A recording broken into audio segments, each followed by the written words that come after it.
Welcome to week 8, day 1 of our e-learning lessons.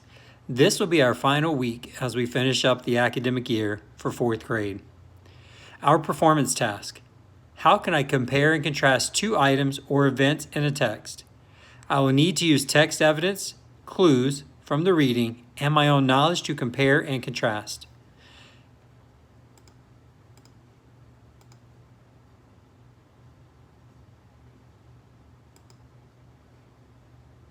Flocabulary.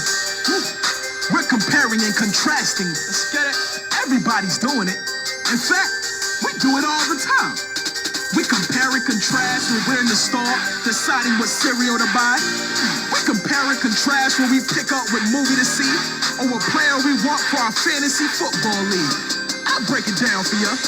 Comparing and contrasting, get with it. That's when you think how things are similar and different. When I compare things, I talk about how they're the same. When I contrast, it's the differences that I name. I analyze how they're similar and different. I look at them close, yeah, I get specific. I compare and contrast 2 books, 3 foods, 2 unicorn dudes named Hofi and Stu. Yeah, that's how we do. But what's even wiser, before I write, I'ma use a graphic organizer, a Venn diagram. Yeah, I'll show you that. I just draw 2 circles that overlap. In the middle, I'll write whatever's the same. Just list the differences in the other spaces. With 3 things to compare, what should I do then? I could add a 3rd circle, so then let's get it in. I compare when I say how things are similar, like doll houses and ponies, both miniature. I contrast when I say how things are different, give examples and get specific. You get it? I compare when I say how things are similar or the same. Yeah, I bet that sounds so familiar. I contrast when I say how things are different, give examples and get specific.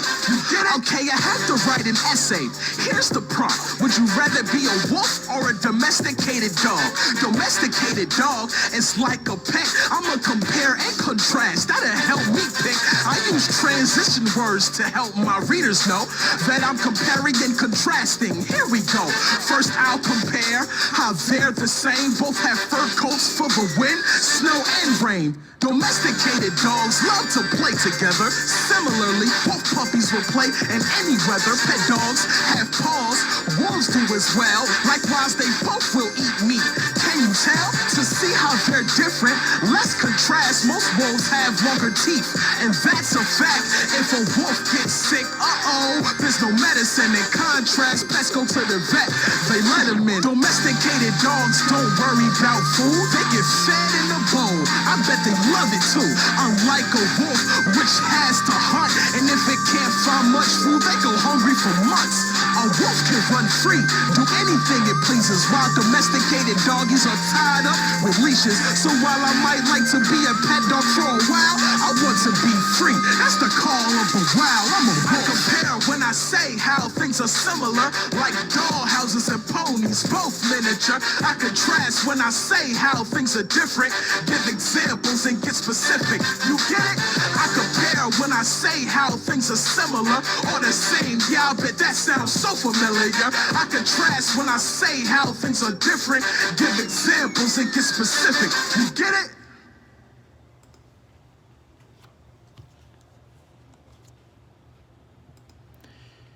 And that takes us into our lessons for today. Comparing and contrasting. Comparing means we're looking for ways that things are the same. Contrasting, we're looking at ways that things are different. It could be items or it could be events within a story. To start off our lesson for day 1, you have 2 items. You have a colorful beach ball and you have a red and white baseball. First thing I'd like to do is ask you to please come up with 2 ways that these are the same and 2 ways that they're different. I'm going to come up with one as an example, but this one does not count as your example for your answers. When will I know they're the same?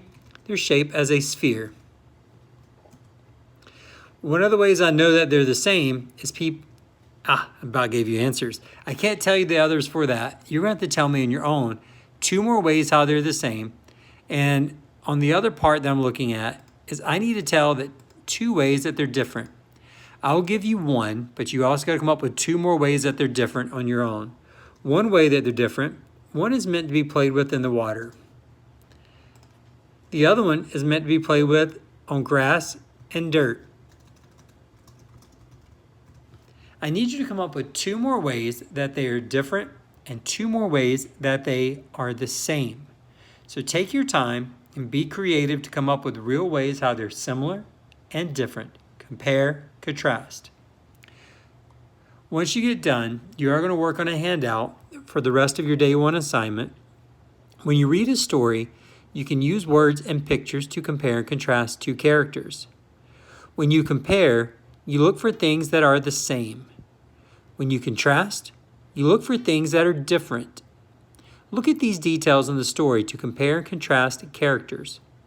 How the characters feel, how the characters look, what the characters say, what the characters do. Read the paragraph, then answer the items. Petunia loves the dog park. She is a small puppy. Her best friend is Merrill, a big 50-pound or 23-kilogram dog. He is fully grown. As soon as Petunia gets to the park, she rushes toward Merle, barking and wagging her tail. Merle hides behind his owner for a minute until he feels comfortable. Then, the 2 dogs play together. When a car goes by, Petunia barks. When a person walks by, Petunia barks. Anytime a new dog enters the park, Petunia barks. Merle and Petunia chase each other around for a while. Then Merle gets tired. As Petunia continues to romp and play, Merle takes a nap. What I need you to do for number 1, in the text boxes, put a P for the words or phrases that describe Petunia. Put an M for the words and phrases that describe Merle. On number 2, look at the pictures. Write 2 ways that Petunia and Merle are different. So your focus is looking at the visual feature, the illustration or the picture. Your exit ticket for day 1. Compare and contrast you and your friend. Show 2 ways that you are the same as your friend and show 2 ways that you and your friend are different. Once you finish up with your exit ticket, please take time to work on your iReady reading and your iReady math minutes. Remember, this is week 8, day 1 of your e-learning lessons. This is our final week of our work packets for the end of the school year. If you have any questions, please take time to reach out to your teachers. We're here to help you as needed. Thank you very much for participating in week 8, day 1 of our e-learning lessons.